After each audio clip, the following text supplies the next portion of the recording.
আসসালামু আলাইকুম ভিউয়ার্স, আপনারা দেখতে পাচ্ছেন এটি একটি ইয়ামাটো বডি হ্যাম মেশিন। যে অপারেটর মেশিনটি চালাচ্ছে সে এক মিনিটে 3 পিস বডি করে, কিন্তু তারপরও কি হয়, ওর স্পিড দেওয়া আছে 5000। তো আমার এই পাগলা অপারেটর স্পিড নিজে নিজে বাড়িয়ে নেয়। তো যখন মেশিনে কোনো সমস্যা দেখা দেয় তো তখন সে কী করে, স্পিডটি কমিয়ে দেয়, যাতে আমরা এসে চেক দিলে মনে করি যে না, স্পিড আগের জায়গায় আছে, স্পিড বাড়ানো হয় না। তো আসলে দূরের থেকে যদি আমরা দেখি তাহলে দেখা যায় যে স্পিড অনেক বেশি চলতেছে, সমস্যা নেই। আবার বলে বাড়ায়নি, আবার কোনো কোনো সময় স্বীকার করে। যাই হোক, কী করতে হবে, এবার আমরা কন্ট্রোল বক্সটি লক করে দেবো, যাতে অপারেটর ইচ্ছা করলেই প্রোগ্রামে ঢুকতে না পারে, মানে কোনোভাবে সে স্পিড বাড়াইতে না পারে।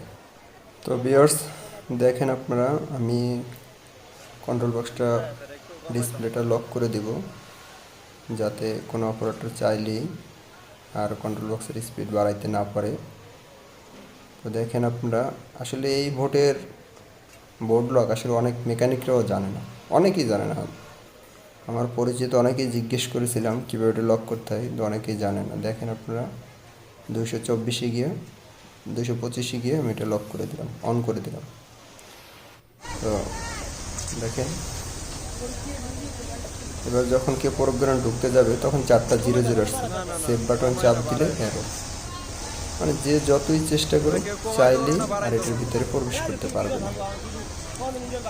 তো আমরা পরবর্তী ভিডিওতে আপনাদেরকে দেখিয়ে দেব কীভাবে এটি আনলক করবেন।